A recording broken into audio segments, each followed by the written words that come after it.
Hello everyone, welcome again to Muhyi's Arabic Lessons and 1 minute of Egyptian Arabic topics. Today we will be doing the days of the week. Let's start.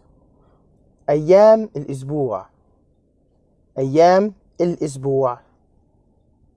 الاثنين. الاثنين. التلات. التلات. الاربع. الاربع. الخميس. الخميس. الجمعة. الجمعة. السبت. السبت. الحد. الحد. By the way, most of Egypt or most of the Arabian countries, the week starts on the Sunday, not on the Monday. See you next time. مع السلامة.